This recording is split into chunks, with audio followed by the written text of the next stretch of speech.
Hi, this is Walt Pavlo with 500 Pearl Street, and we're going to go through a case study today. And I'm very fortunate to be with a good friend of mine who's going to tell us a little bit about his experience. And his name is Peter Baci. Peter, thanks for being here. Hi, Walt. How are you today? Good, good. We're going to talk about Peter's case. Peter's is a case that I wrote on at Forbes back in April of 2012 called Antitrust on the High Seas, an Assault on the Jones Act. And it's a very interesting price-fixing case. Unfortunately, that Peter was involved in, that he's going to get into some of those details. But I think it provides a very good look into how a white-collar crime, takes place, and it doesn't necessarily look like, devious as you think it may be. That it is sometimes friends working together that solves a problem in the short run, but in reality is just mounting problems for later on. So with that, Peter, thanks again for being here. And I guess I'd like to start off with first, before we get to the company that was involved, which was Sea Star Lines.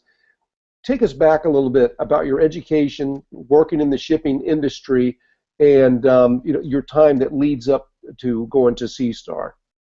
Okay, well, I'll start as a youth growing up on South Shore of Long Island. I was a graduate of Lynbrook High School in 1965, and I decided that I wanted to be part of the maritime industry. And I enrolled in the State University of New York Maritime College at Fort Schuyler, which is a long name, but it's actually in the Bronx. I spent 4 years at that school, graduated with a Bachelor of Science in Oceanography. I graduated from Fort Schuyler with a reserve commission in the United States Navy. I was commissioned as an ensign in 1969, and I also graduated with a license, a third mate's license in the United States Merchant Marine, which allowed me to sail on U.S. merchant ships, which at that time that was a booming industry in this country. So I sailed from 1969 until about 1973 as third officer on ships and then as second officer on ships. And it took me around the world. I actually traveled through the Far East, the Near East, India, Pakistan, Ceylon, now Sri Lanka. I traveled through Europe. I traveled through South America, and it was, for a young man of 21, 22 years old, it was a very educational experience. But certainly not something that you can do the rest of your life. At some point, you have to put the sea legs behind you and get a real job. Unfortunately, I did. That's, sometimes I regret that decision, but I decided I was not getting seasick, but I was getting sick of the sea. Right. So I saw too many horizons and too many blue oceans in a given voyage. So I decided that I would try to transition from the seagoing industry into the shore-based maritime industry, and I took a job initially with Alcoa Steamship Company, which was part of the Aluminum Company of America. I stayed there a couple of 3 years. And in 1978, I joined a company called Crowley Maritime Corporation. Initially, I was based in New York in a sales role, and then over a period of time, I think it was 1981, I got transferred to Jacksonville, Florida, which was the East Coast headquarters for Crowley, and I was put in a marketing position down there. And my future kept on growing. I got promoted a few times at Crowley. Eventually winding up as my area of expertise turned to pricing. A newly formed company, it was called Sea Star Line. I joined them in October of 1998, initially as the Vice President of Marketing, but my key responsibility was pricing. And Sea Star was a newly formed company, and it was offering service between primarily Florida and the island of Puerto Rico. Now that leads to my next question. Is because I talk a little bit about the Jones Act. What let's help our audience out here a little bit. What exactly is the Jones Act? The Jones Act is a federal legislation that goes back to 1936, and what it requires is that any cargo movements between points in the United States, such as between Jacksonville and Puerto Rico, between Long Beach, California and Hawaii, or Seattle and Alaska, are governed by the Jones Act. They have to be shipped on U.S. flag ships, on ships that are owned by U.S. citizens, that were built in U.S. shipyards, and that the companies that are doing the business have to be owned by U.S. citizens, and the crew members have to be U.S. citizens. So it's a protective role for the United States Merchant Marine. It also governs the tanker business. If oil is moving from Texas to the refineries in Florida and the Northeast, that's covered by the Jones Act. If grain moves from the Midwest down to New Orleans, that's also governed by the Jones Act. So any cargo movements or any maritime activities within the United States or its outlying states is governed by the Jones Act. Okay, now, and in our case study, I talk about some of the markets that are created as a result of the Jones Act. Is that there's a limited number of parties that can do this, and in the case of Sea Star Lines, there were, I believe, 5 companies altogether that were running primarily this Puerto Rico to Jacksonville route, and we describe it a little bit in the case study. And if you would tell us a little bit about the competitive nature and the profitability of not only Sea Star but all the other companies involved in the shipping from Puerto Rico to Jacksonville. Well, in 1998, when Sea Star came into the marketplace, the market can best be described as being over-tonnaged, where the supply of container capacity far exceeded the requirements to ship goods back and forth to Puerto Rico. So it drove a pricing decline. Ships were running around at about maybe 60% of their capacity. It was too much capacity, and the prices were dropping every day. We estimated that in the year 2000 or 2001, that the 5 carriers in that trade lost a collective $100 million on revenues that might have been $800 million. So it was a bloodbath. Everybody was losing money. Nobody was making enough money to reinvest in the business.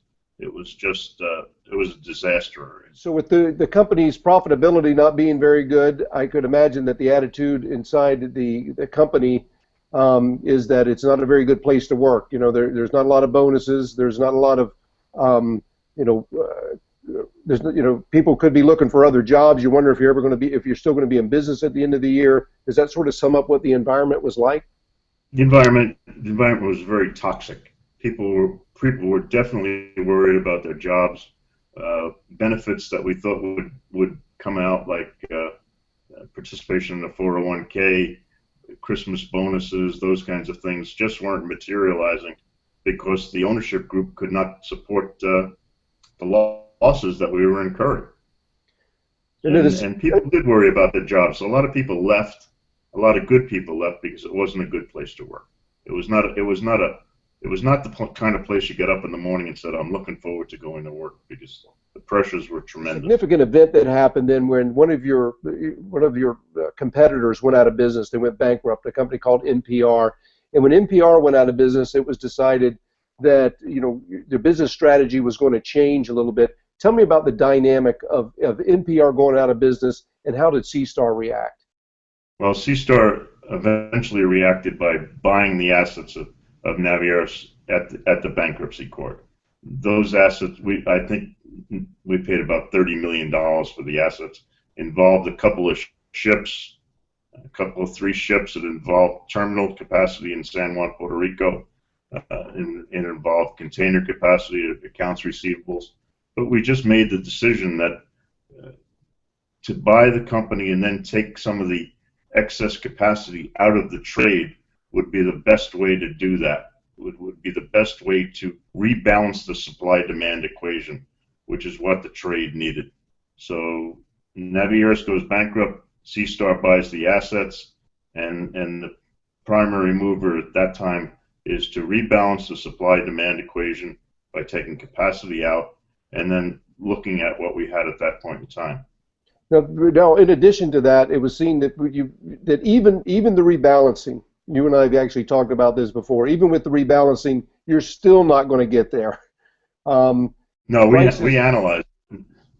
We analyzed it, and we quickly found out that even with the additional capacity, the utilization of our capacity, we would not be able to make the amount of money that was required to continue to invest in this business. Now, before we get to the only way we could reach prosperity was by significantly increasing the prices, and that was the driver. And the way that you went about doing that, before we get into how you drive up pricing, tell us a little bit about your relationships with people who work at the other competing companies. Well, I knew most at that point in time. There were four companies left: Crowley, Horizon Line, Trailer Bridge, and C-Star. The fellow that was my counterpart at Crowley was a fellow that had worked for me, so I knew him very well. The fellow that had my counterpart at Horizon Line was a guy I've known for 20 years.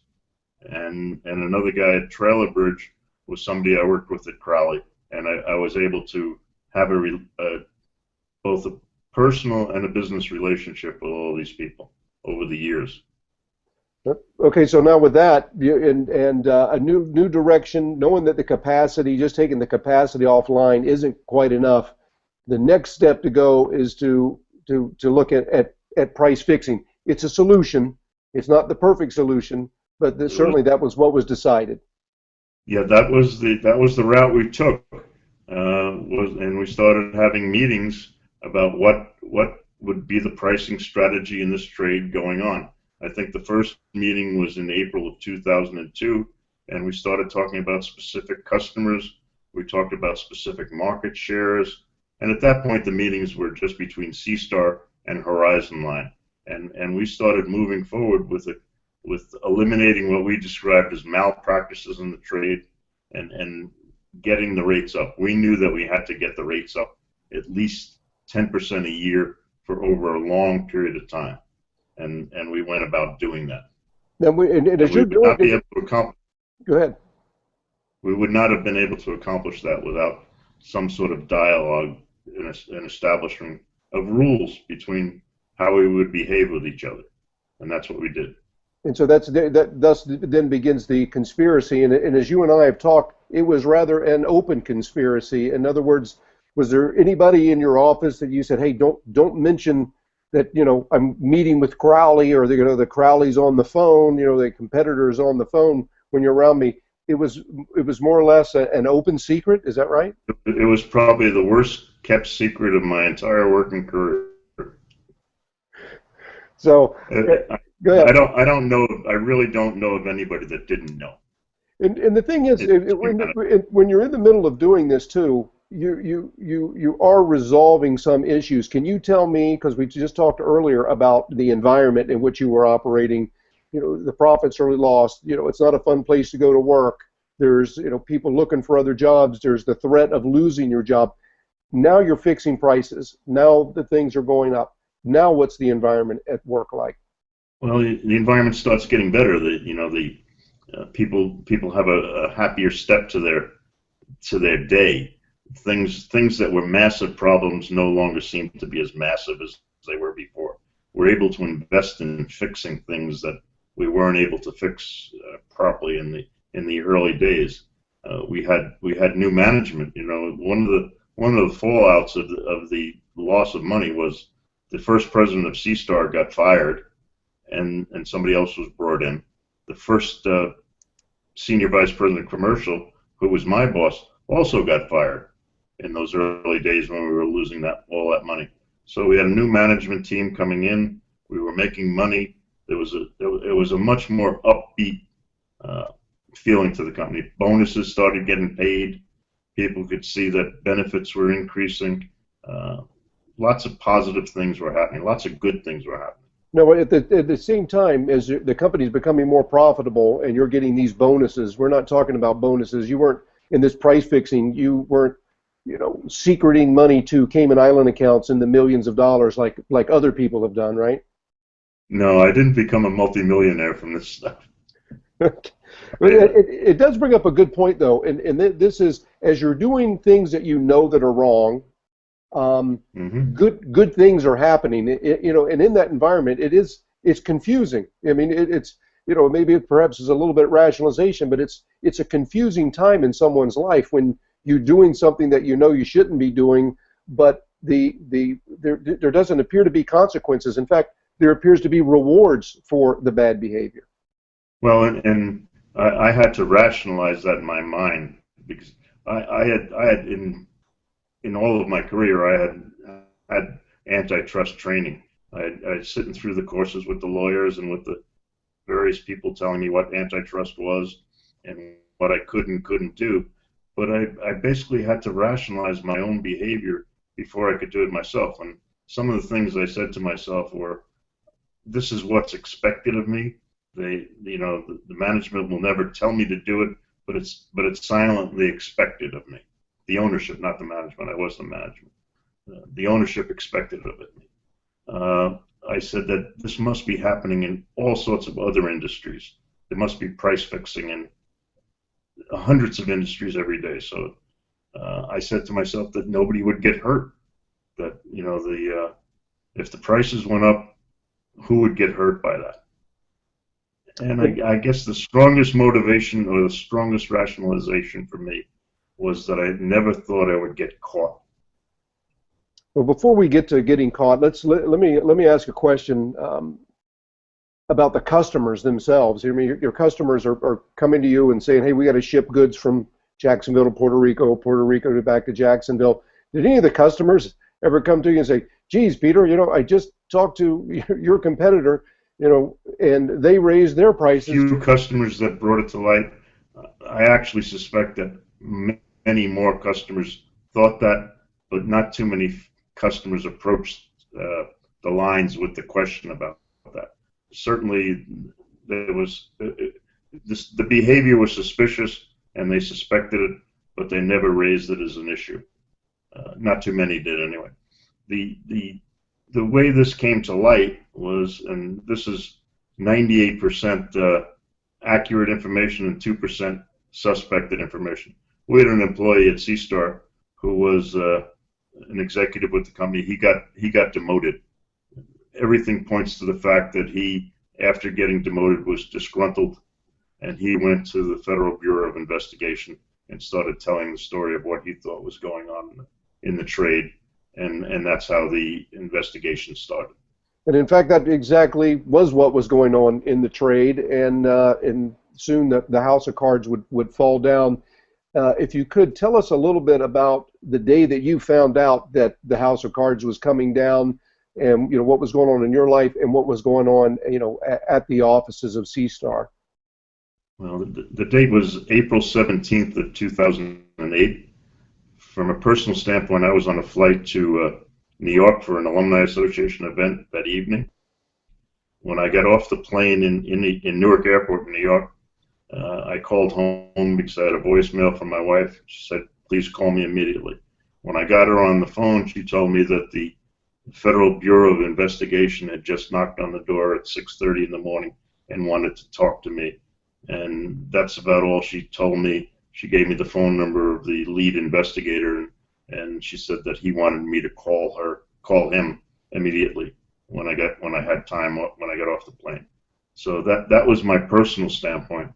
When I tried to find out what was going on at the company, I found that the offices of all of the steamship lines in the business, meaning Crowley, Trailer Bridge, C-Star, and Horizon, both in the United States and in Puerto Rico, had been visited that day by the FBI and the Department of Justice, as had some of the other parent companies, like Saltchuk was visited, the ocean carriers to Hawaii were visited, the ocean carriers to Alaska were visited. So it was a very wide-reaching investigation that the FBI was involved in.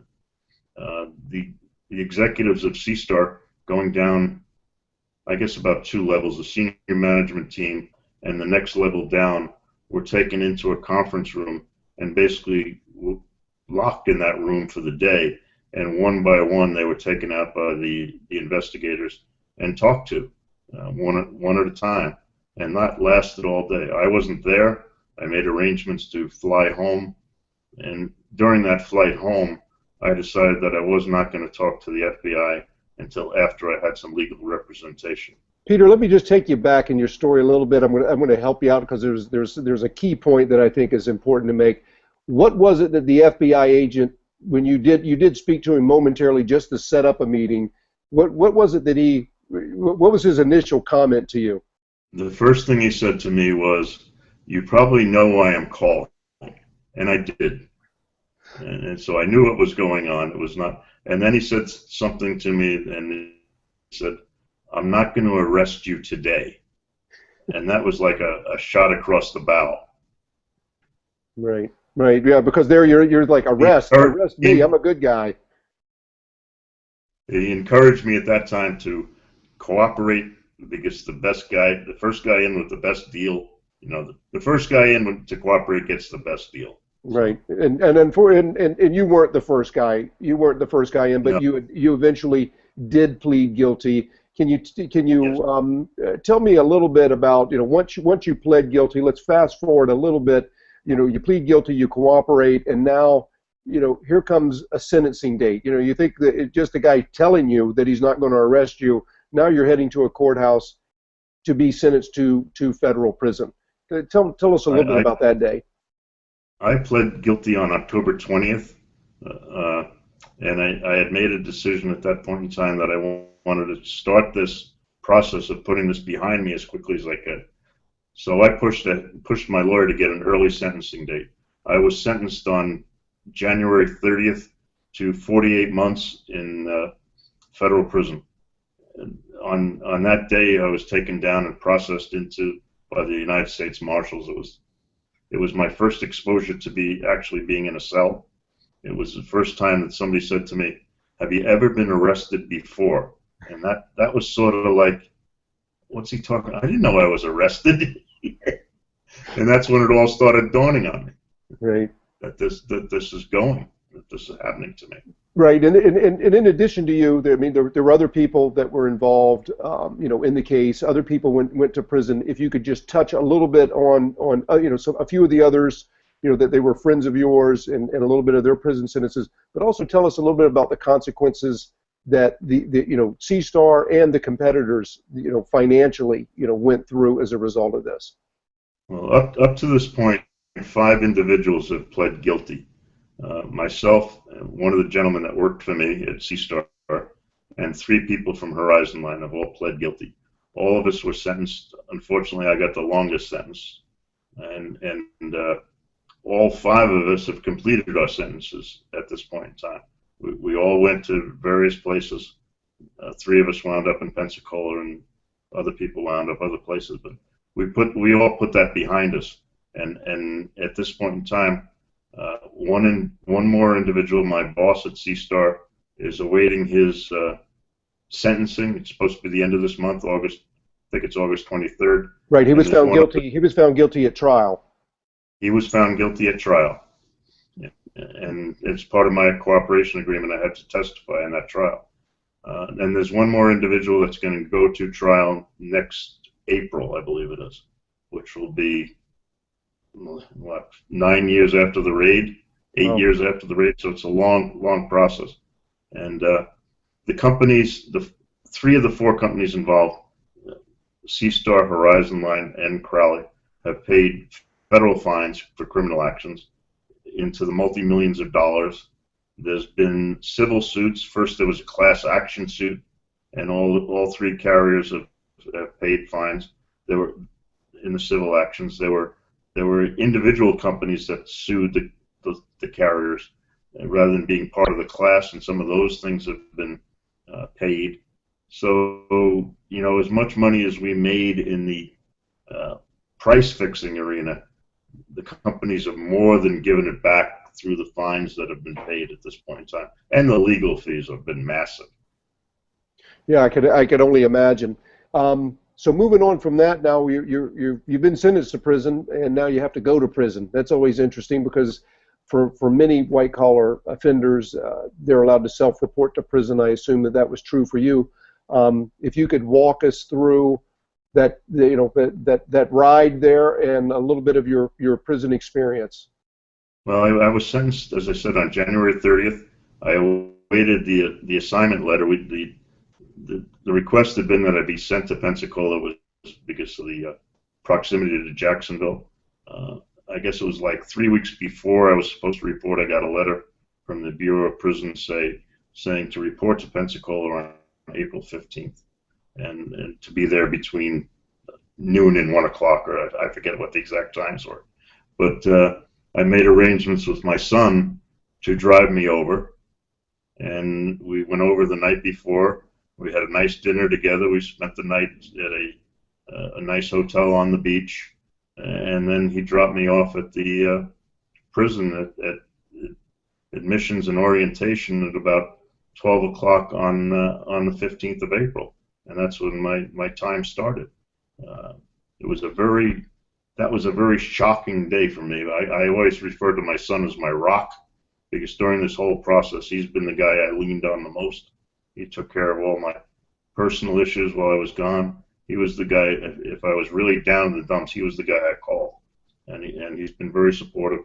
But I'm not the type of guy that cries. But when he dropped me off and I looked at the surroundings of where I was, and the fact that he had to leave at that point in time, that brought me to tears. Just seeing him walk out the door. That's a tough gig, and Yeah. very, very well said. I mean, it doesn't get any more vivid than that, does it? No, it was. I will say one thing, and I told you earlier on that I was a graduate of the Maritime College. I think the discipline of the Maritime College helped prepare me for what I faced in prison. You got to get training for it somewhere, right? Yeah, exactly. So, Peter, one, thank you for all your time, and as we get ready to leave, what do you think about now as you reflect back on what's happened, what you've been through, mistakes you've made, and what have you sort of gained out of this? I mean, it's one hell of an experience. There's no doubt about it. Yep. What does life mean to you now? Right now, the most important thing to me is my family, and looking forward to retirement.